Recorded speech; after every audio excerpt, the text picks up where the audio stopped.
Chapter 33. The Lord tells Israel to leave Mount Sinai. The Lord said to Moses, "You led the people of Israel out of Egypt. Now get ready to lead them to the land I promised their ancestors Abraham, Isaac, and Jacob. It is a land rich with milk and honey, and I will send an angel to force out those people who live there. The Canaanites, the Amorites, the Hittites, the Perizzites, the Hivites, and the Jebusites. I would go with my people, but they are so rebellious that I would destroy them before they get there." Even before the Lord said these harsh things, he had told Moses, "These people really are rebellious, and I would kill them at once. If I went with them, but tell them to take off their jewelry, then I'll decide what to do with them." So the people started mourning. And after leaving Mount Sinai, they stopped wearing jewelry. The Lord is with his people. Moses used to set up a tent far from camp. He called it the meeting tent, and whoever needed some message from the Lord would go there. Each time Moses went out to the tent, everyone would stand at the entrance to their own tents and watch him enter. Then they would bow down because a thick cloud would come down in front of the tent, and the Lord would speak to Moses face to face, just like a friend. Afterwards, Moses would return to camp, but his young assistant Joshua would stay at the tent. The Lord promises to be with his people. Moses said to the Lord, "I know that you have told me to lead these people to the land you promised them, but you have not told me who my assistant will be. You have said that you are my friend and that you are pleased with me. If this is true, let me know what your plans are. Then I can obey and continue to please you. And don't forget that you have chosen this nation to be your own." The Lord said, "I will go with you and give you peace." Then Moses replied, "If you aren't going with us, please don't make us leave this place. But if you do go with us, everyone will know that you are pleased with your people and with me. That way, we will be different from the rest of the people on earth." So the Lord told him, "I will do what you have asked, because I am your friend and I am pleased with you." Moses said, "I pray that you will let me see you in all your glory." The Lord answered, "All right, I am the Lord, and I show mercy and kindness to anyone I choose. I will let you see my glory and hear my holy name, but I won't let you see my face, because anyone who sees my face will die. There is a rock not far from me. Stand beside it. And before I pass by in all my shining glory, I will put you in a large crack in the rock. I will cover your eyes with my hand until I have passed by. Then I will take my hand away and you will see my back. You will not see my face." Chapter 14. The second set of commandments. This is also told in Deuteronomy 10:1-5. One day the Lord said to Moses, "Cut 2 flat stones like the first ones I made, and I will write on them the same commandments that were on the 2 you broke. Be ready tomorrow morning to come up Mount Sinai and meet me at the top. No one is to come with you or to be on the mountain at all. Don't even let the sheep and cattle graze at the foot of the mountain." So Moses cut 2 flat stones like the first ones, and early the next morning he carried them to the top of Mount Sinai, just as the Lord had commanded. The Lord God came down in a cloud and stood beside Moses there on the mountain. God spoke his holy name, the Lord. Then he passed in front of Moses and called out, "I am the Lord God. I am merciful and very patient with my people. I show great love and I can be trusted. I keep my promises to my people forever, but I also punish anyone who sins. When people sin, I punish them and their children, and also their grandchildren and great-grandchildren." Moses quickly bowed down to the ground and worshipped the Lord. He prayed, Lord, if you really are pleased with me, I pray that you will go with us. It is true that these people are sinful and rebellious, but forgive our sin and let us be your people. A promise and its demands. This is also told in Exodus 23:14-19, Deuteronomy 7:1-5, 16:1-17. The Lord said, I promise to perform miracles for you that have never been seen anywhere on earth. Neighboring nations will stand in fear and know that I was the one who did these marvelous things. I will force out the Amorites, the Canaanites, the Hittites, the Perizzites, the Hivites, and the Jebusites, but you must do what I command you today. Don't make treaties with any of those people. If you do, it will be like falling into a trap.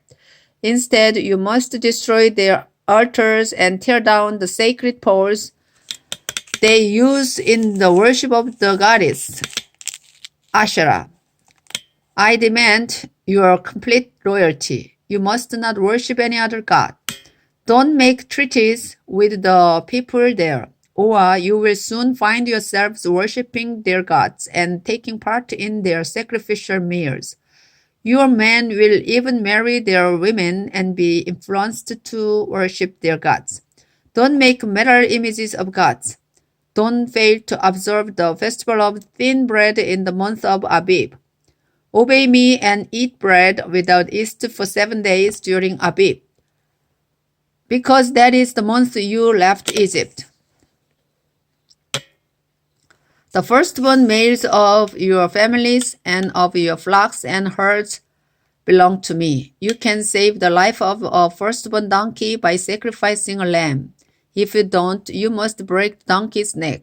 You must save every firstborn son. Bring an offering every time you come to worship. Do you work in 6 days and rest on the seventh day, even during the seasons for plowing and harvesting? Celebrate the harvest festival each spring when you start harvesting your wheat, and celebrate the festival of shelters each autumn when you pick your fruit. Your men must come to worship me 3 times a year, because I am the Lord God of Israel. I will force the nations out of your land and enlarge your borders. Then no one will try to take your property when you come to worship me these 3 times each year.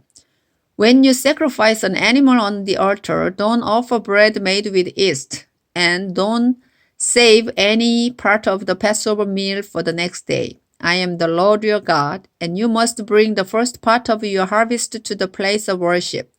Don't boil a young goat in its mother's milk. The Lord told Moses to put their laws in writing as part of his agreement with Israel. Moses stayed on the mountain with the Lord for 40 days and nights without eating or drinking, and he wrote down the 10 Commandments, the most important part of God's agreement with his people.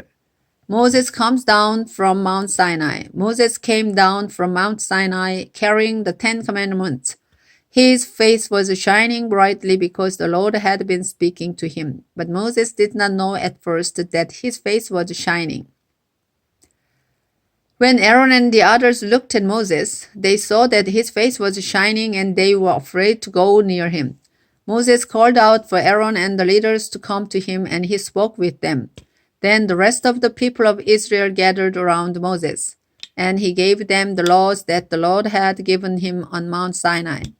The face of Moses kept shining, and after he had spoken with the people, he covered his face with a veil. Moses would always remove the veil when he went into the sacred tent to speak with the Lord. And when he came out, he would tell the people everything the Lord had told him to say. They could see that his face was still shining, so after he had spoken with them, he would put the veil back on and leave it on until the next time he went to speak with the Lord.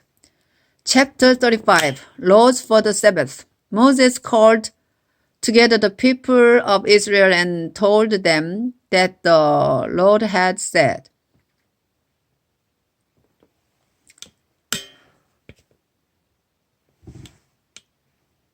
You have 6 days in which to do your work, but the seventh day must be dedicated to me, your Lord, as a day of rest. Whoever works on the Sabbath will be put to death.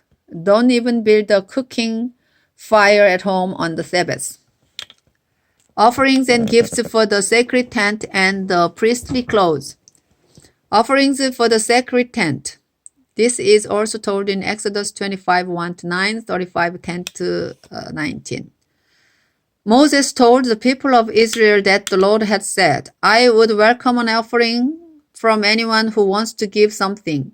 You may bring gold, silver, or bronze, blue, purple, or red wool, fine linen, goat hair, tanned ram skin, or fine leather, acacia wood, olive oil for the lamp, sweet-smelling spices for the oil of dedication, and for the incense, or onyx stones or other gems for the sacred apron and breastpiece. If you have any skills, you should use them to help make what I have commanded. The sacred tent with its covering and hooks, its framework and crossbars, and its posts and stands. The sacred chest with its carrying poles, its place of mercy, and the curtain in front of it. The table with all that goes on it, including the sacred bread. The lamp with its equipment and oil. The incense altar with its carrying poles and sweet-smelling incense. The ordination oil. The curtain for the entrance to the sacred tent. The altar for sacrifices with its bronze grating. Its carrying poles and its equipment. The large bronze bowl with its stand. The curtains with the posts and stands that go around the courtyard. The pegs and ropes for the tent and the courtyard, and the finely woven priestly clothes for Aaron and his sons. Gifts for the Lord. Moses finished speaking, and everyone left. Then those who wanted to bring gifts to the Lord brought them to be used for the sacred tent, the worship services, and the priestly clothes. Men and women came willingly and gave all kinds of gold jewelry, such as pins, earrings, rings, and necklaces. Everyone brought their blue, purple, and red wool, their fine linen, and their clothes made of goat hair, as well as their ram skins dyed red and their fine leather. Anyone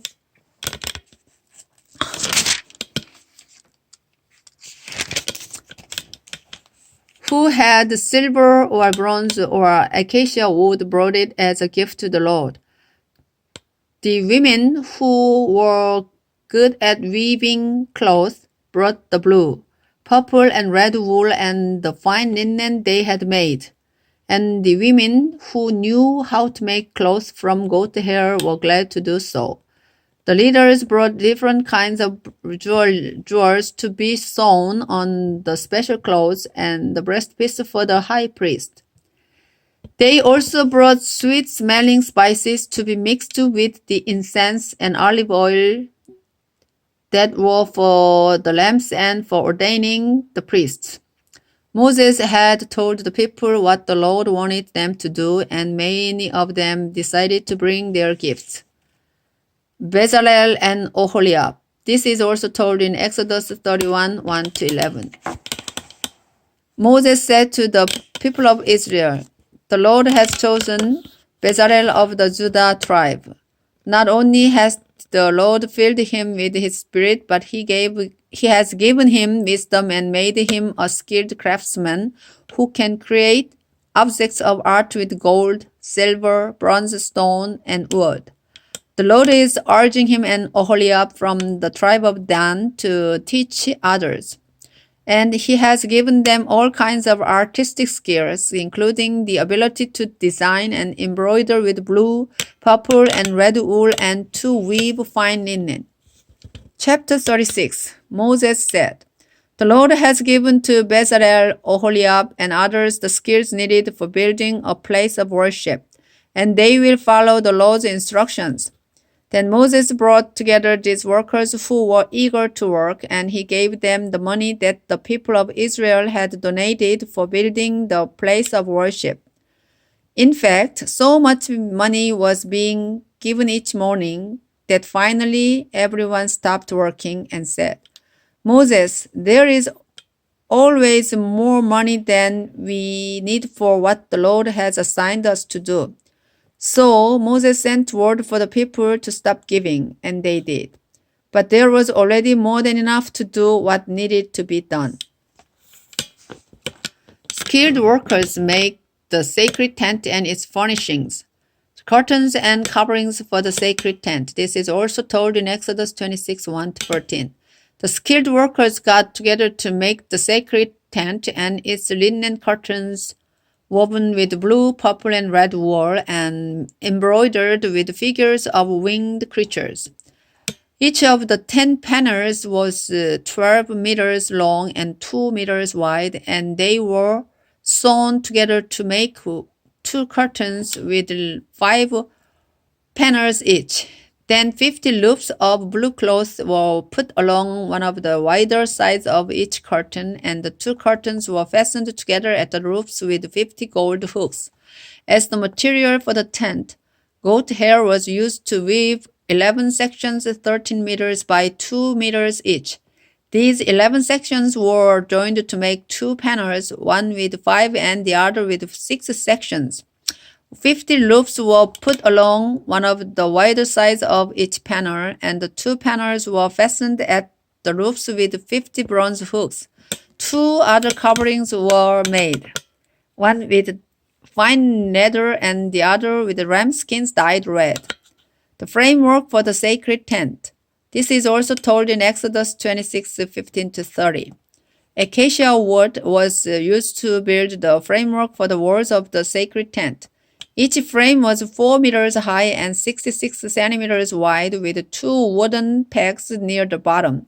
Then 2 silver stands were placed under each frame with sockets for the pegs, so they could be joined together. 20 of these frames were used along the south side and 20 more along the north. 6 frames were used for the back wall along the west side, with 2 more at the southwest and northwest corners.